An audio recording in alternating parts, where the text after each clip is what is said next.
The 1980s were a very interesting time for what was still a pretty young industry in video games.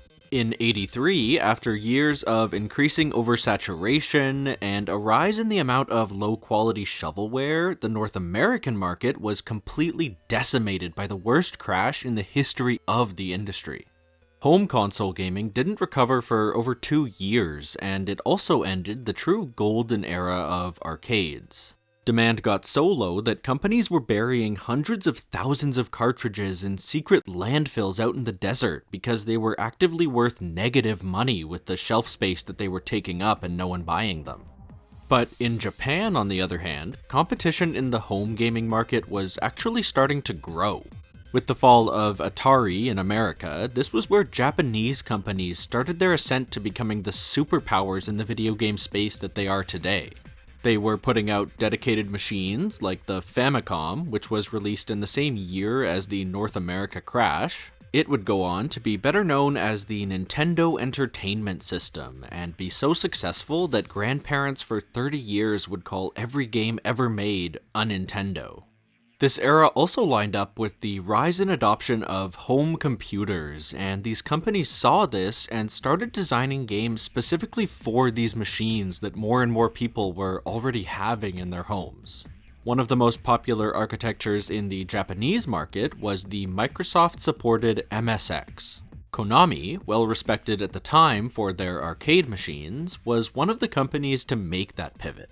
In 1986, their market research showed that their target audience was very drawn to military-themed games like Contra and Commando, and so they wanted to put one of those on their schedule. After a more senior developer gave up on the project, management assigned a relatively new hire to take over and just get it out the door. Coming onto the team with a fresh set of eyes, Hideo Kojima noticed that there was a fundamental contradiction in the game's design. MSX machines were popular because they were general-purpose computers. They weren't optimized for games in the same way the Famicom or arcade cabinets were. For one, it didn't really support scrolling, it only really worked with non-moving screens. And there were also concerns about how many sprites could be on the screen at any given time, which put a hard limit on the amount of enemies and bullets. It's hard to have those big, adrenaline-inducing action sequences when there are only 3 or 4 enemies to worry about, and instead of this big, sprawling battlefield to dodge around in, every time you walk 15 feet across a static screen, you hit a loading screen. So, that team at Konami decided to fundamentally flip their design on its head, and that decision had ripple effects on the entire industry. They had to keep the military theme, that was the whole point of the project, but instead of being a guns-blazing action-adventure, the player's objective was now to tactically avoid confrontation with the enemy. Your goal was stealth. Originally, this was going to be because the player was a prisoner of war trying to escape a prison camp, like in The Great Escape or Castle Wolfenstein. But they were worried that a character whose entire motivation was just to run away as fast as they could didn't really fit the power fantasy that was the actual appeal of these kind of games. So they made one more decision that really tied this new choice in genre together, turning the mission objective into infiltration. Instead of a POW, you played as Solid Snake, a member of the elite Foxhound Special Forces unit, someone who was so cool and so competent that he willingly went into enemy territory. What all this did was turn what would have been a run-and-gun shooter into almost a puzzle game. Each individual room effectively exists in its own self-contained little universe, and every time you enter one, it starts from a predefined starting state. Guards only exist in their one room, and within that room, they walk back and forth along very scripted patrols. So, each room is effectively a puzzle to solve, with the goal being to use your tools and time it right to get to the other side undetected. Those hardware limitations actually worked to the game's advantage now. Because there was no scrolling, you could see the whole layout of the room and really approach it tactically. And because you couldn't brute force your way through an entire level in one big sweep, and instead you had to take it one room at a time, the design really forced you to fulfill the fantasy. You needed to methodically watch and learn everyone's patrol routes and carefully plan your approach based on that. Now, if you were spotted, it wasn't an instant game over. That would have been punishing to the point of being annoying. Instead, if a guard or a camera saw you, the game would enter the alert state, where enemies all knew where you were and came after you guns drawn. You still had a chance to salvage the situation, either with traditional gunplay by killing all the enemies coming after you, or disengaging and having them lose track of Snake. That way, it wasn't a hard fail state, but it was still enough of an issue that stealth was still the goal at all times. The combat system was very intentionally clunky enough so that you'd almost always lose at least some valuable health in a head-on fight, even against a single guard. The alert system was very primitive in this first entry, with it being a binary state where enemies either didn't know you existed or knew exactly where you were and were coming at you full force. The one complication was that depending on which guard saw you and in which room, they would trigger one of two different alert levels. A single exclamation point meant that only the current room was alerted, and you could instantly dip back into stealth by ducking in and out of the room one time. But double exclamation points meant a floor level alert, and the only way to evade that was to either kill all the reinforcements coming after you, a full squad of as many as 8, or to get to an elevator and go to an entirely different floor. So that's really all there is to the moment-to-moment gameplay. Go into a room, solve it, and then come out the other side. More broadly, at a high level, the structure of the game was pretty linear, with a very well-defined critical path. But it wasn't a straight shot from A to B where you do every room one time. Instead, you were crisscrossing around and constantly backtracking across a big, multi-floor base, outer heaven.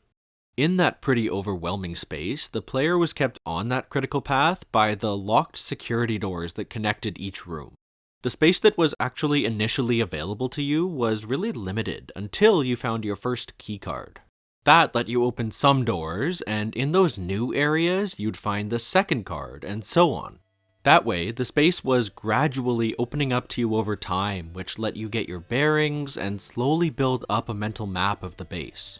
There wasn't any in-game navigation. You had to make that map yourself, whether it was in your mind or physically on a piece of paper, which helped with the immersion of being a Spec Ops operative in hostile territory. As you backtrack and play the same rooms over and over again with more practice and better items each time, you can tangibly see yourself improving through the course of the game.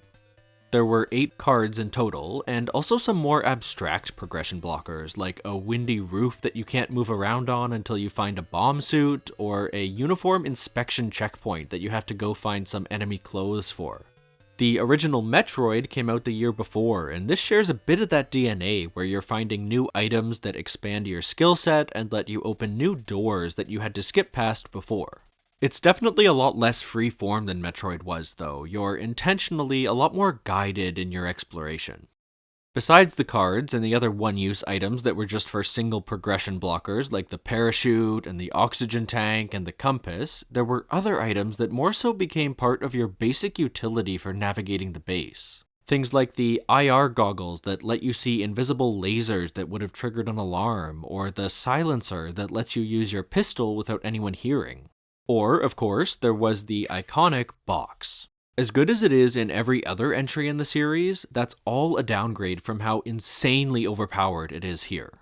It made it so that as long as you were standing still, you were completely 100% undetectable, which you can imagine is pretty powerful in a stealth game. Even if you were directly in a guard's path, they would ignore you and walk straight through. The only downside was that you would take a bit of damage while they stepped on you, but it was still so powerful that the optimal strategy was to wear it pretty much the entire time you're playing the game. You did have to take it off every once in a while though, because the way equipment worked was that you could only get the active benefit of one item at a time. So for example, if you're in combat, you have to choose between wearing the body armor or the rations that auto-heal you. Or, if there's a sneaking section with lasers, you couldn't use the box because you need to use the goggles to see them. They start playing around with this a lot more in the late game. The room right before the Metal Gear boss is full of gas, so you have to wear the gas mask or your health will constantly be ticking down. But it's also full of mines, which you can't see unless you're using the mine detector, so you have to constantly be swapping around between the two. And to get out the other side, you have to use a keycard, which again takes that same slot, so you can't use either piece of life-saving equipment. There's also never any indication of which keycard opens which door, so for your first time through, you'll have to stand there trying every single one individually while you slowly suffocate. As Snake makes his way through Outer Heaven, every once in a while the stealth gameplay is broken up by boss fights that force you into mandatory combat sequences. In this early iteration, they don't have the big personality of later entries, they usually just shout their name at Snake and then open fire right away. They were mercenaries with names like the Shotmaker with his shotguns, or the ex-British SAS Machine Gun Kid, or Dirty Duck playing dirty and hiding behind hostages. A couple of them did force you to use specific weapons, like the tank only taking damage from mines, or needing to use the grenade launcher to reach the Hind D. But for most of them, you could just hide behind cover and spam the remote control missiles that you got pretty early in the game. Even for the ones where that didn't work, you're not really incentivized to frantically dodge around, weaving in and out of danger. The strategy that works the best is usually just to equip rations, stand still, and tank the hits while you out-damage them. The last big facet to the game flow was the ranking system. Not the code name that was added in the re-releases that tracks how long it takes you to get through the game and how much health you lose, although that did help to add a lot of replayability and put even more emphasis on stealth. Within the game, Snake had a rank from 1 to 4 stars, and higher classes let you carry more ammo and have more health. To raise your class, you needed to be exploring the base so that you'd be able to find and free prisoners who would every once in a while give you a useful bit of intel. At first, this is presented as a bit of a side objective, but by the end, you do have to have rescued a certain amount. Some of the bosses have a hidden requirement that you be a certain class to beat them because they have an amount of health that makes them unkillable unless you have that extra ammo capacity. In fact, if you kill one of Dirty Duck's hostages, which happens right near the end of the game, you can get permanently D-ranked and not be able to carry enough C4 to destroy Metal Gear, which will permanently soft lock that save. And I think that's important to call out here. The formula wasn't perfectly polished yet, and there were still a couple of those rough edges. Some of them were from the hardware limitations, but some of them were more relics of that era of early game design. For one, even though most of your playthrough was pretty guided, and so you start getting used to that, there were a couple moments that out of nowhere just give you zero information on what to do next. Or they'll expect you to solve some weirdly cryptic puzzle that doesn't fit with how you've been taught to play up until that point. When you need to get past an enemy inspection checkpoint, Big Boss's advice to you is to go find an enemy uniform. At that point in the game, you have 4 entire floors open to you, and you have no clue where to start. And the best part is, even if you search every single room on every one of those floors, you still wouldn't find it. What you actually needed to do was punch every single inch of the basement until you found the one identical wall tile that was hollow, and then plant C4 there to unlock a hidden room off screen. The only reason you can even know to focus on the basement and not do this on all 3 other floors too was with a hint from one of your radio contacts, Resistance leader Schneider. But Schneider himself is a hidden character. His frequency isn't told to you in-game like all of your other contacts are. The only way to even get the hint is to manually try each of the 100 frequencies and just hope you get lucky and guess the right one. Or, another example, there's a point where you need the rocket launcher to beat a boss. You get a call from Jennifer saying she's gotten it for you, but again, with no clue as to where. It turns out that she's put it in this inconspicuous room that you actually had access to before and saw was empty, so it's not like you can even process of elimination places you've already been. They really do just expect you to backtrack and look in every single room in the game a second time. To some extent, these kind of things were partially products of the time, with Metroid and other games having some very infamous similar examples. Because memory was so much more limited back then, there just physically wasn't enough room to put a ton of content on a cartridge. So, a lot of developers would add something tedious that would take a long time to do, or add a massive difficulty spike, anything to artificially make the game take longer to finish. They were hoping that with a longer runtime, the customer perception would be that the game was more worth it.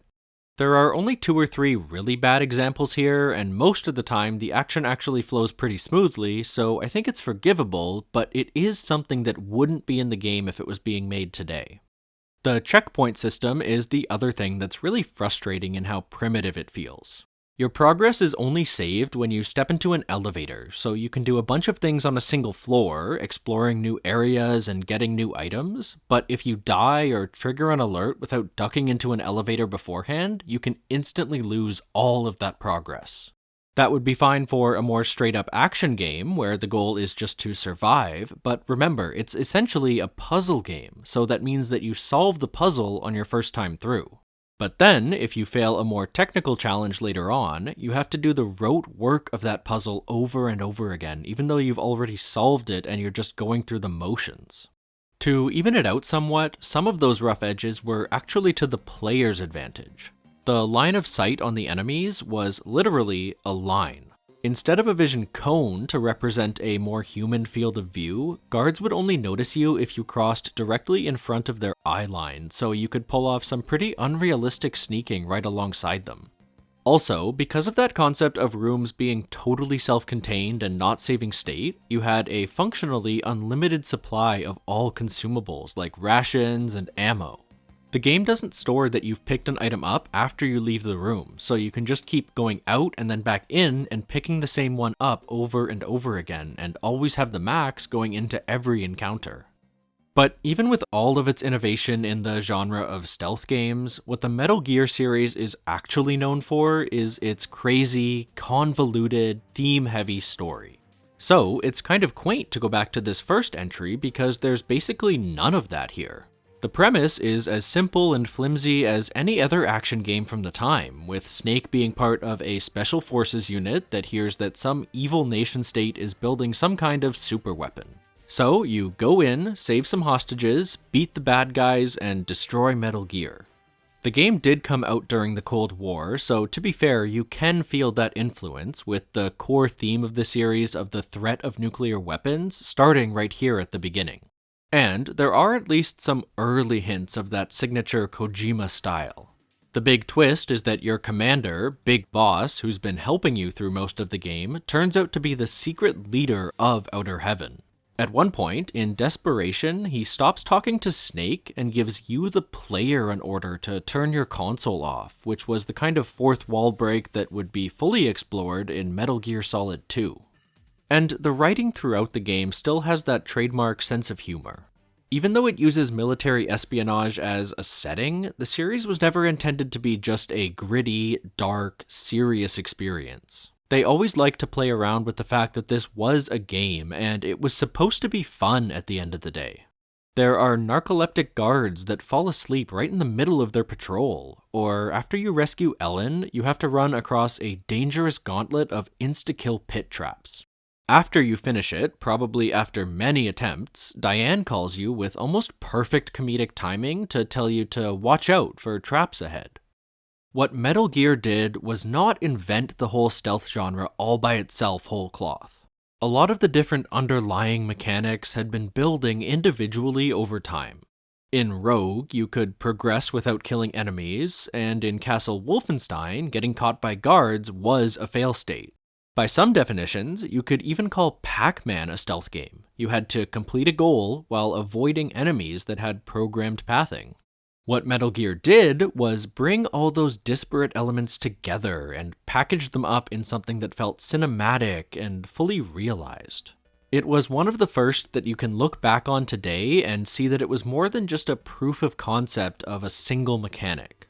In an interview, Kojima described it as an experience game, which was a category that he thought was the alternative to arcade games. Most of the biggest games at the time, including those proto-stealth ones, were games where the whole point was to make a number go up and try to get a high score by killing the most enemies or collecting the most dots or something like that. Metal Gear was part of this new wave that was more about crafting an experience for the player, immersing them in a world, and then making them think carefully about how they interacted with that world. You don't beat Metal Gear by killing every single enemy that you see, and a lot of the fun comes from working your way through the story that's been crafted for you. Clint Hawking, game designer for Splinter Cell and the director on Far Cry 2, put it best. 35 years later, of course we have a deeper understanding of the game space that stealth can create, and of course other people have done it better since then. Even within its own series, it's such a skeleton of what it would eventually become, with its very primitive story and with how economical and practical its toolkit was. But something had to be bold enough to take that first big leap, and that's why it's very likely that without Metal Gear, there would be no stealth games today.